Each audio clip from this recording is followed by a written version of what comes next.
preparem-se porque a gente vai mergulhar fundo num caso que é, assim, de arrepiar. E tudo começa com uma cena que, olha, mudou completamente as regras do jogo para a polícia. Foi exatamente isso que o inspetor Roche percebeu. Ele olha para aquela cena de crime e entende na hora. Aquilo não era um crime comum, era uma mensagem.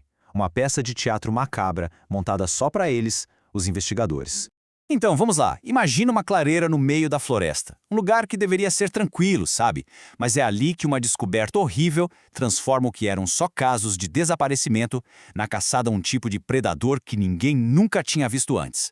E a coisa toda acontece muito rápido. Em uma semana, o caos se instala.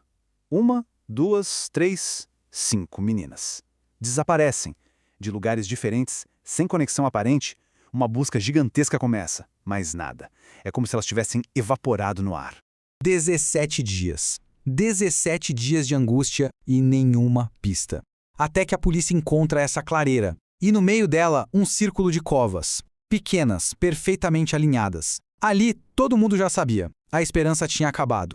Mas o que eles encontram nessas covas é o que realmente congela o sangue. Em cada uma, apenas um braço esquerdo. Só isso. O DNA bate com o das meninas desaparecidas. Mas e o resto? Onde estavam os corpos? Não tinha mais nenhuma pista. Nada. Era um trabalho limpo, preciso, e isso era o mais assustador de tudo. E bem quando a equipe acha que não pode ficar pior, que eles estão lidando com o horror de 5 vítimas, a cena ainda guarda uma surpresa. Uma surpresa impossível. Eles encontram um 6º braço.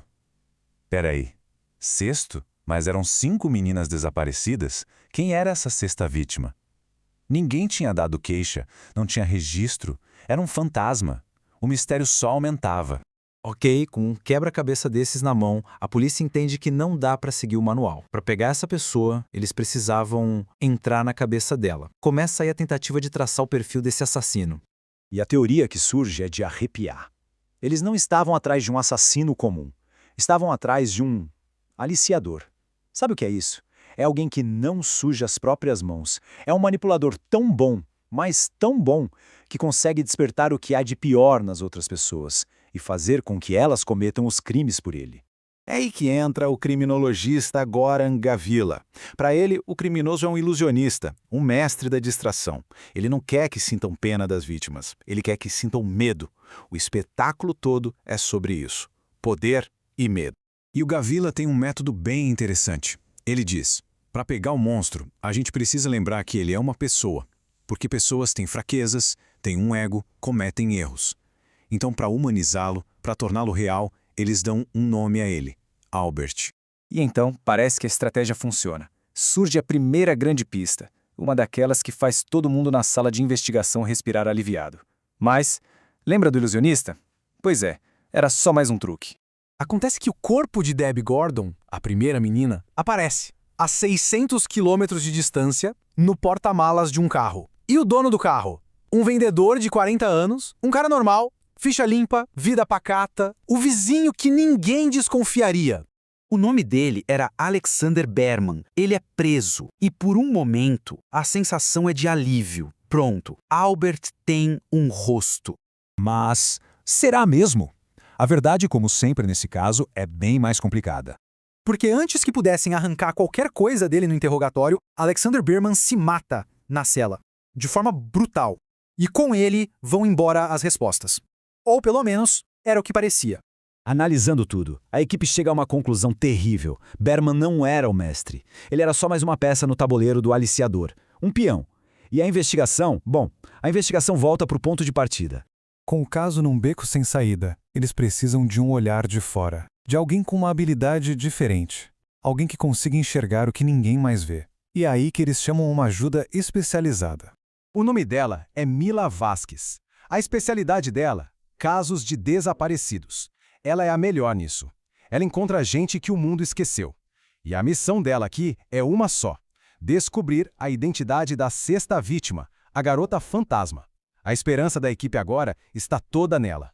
E a Mila não decepciona. Com seu olhar treinado, ela vai direto nos detalhes que todo mundo ignorou. E é num desses detalhes minúsculos que ela encontra a primeira pista de verdade do caso todo. Ela tá lá, olhando as fotos da perícia.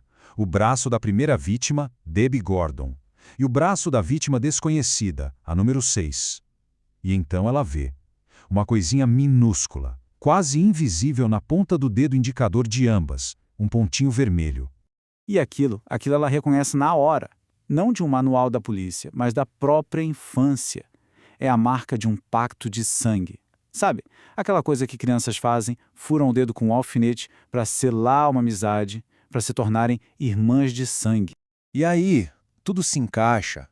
A sexta vítima não era uma desconhecida. De jeito nenhum. Ela conhecia a Debbie Gordon. Mais do que isso, elas eram melhores amigas. A vítima fantasma finalmente tinha uma conexão. Pela primeira vez, os investigadores têm um fio para puxar. Um fio real. A vítima anônima, de repente, se torna a peça mais importante do quebra-cabeça.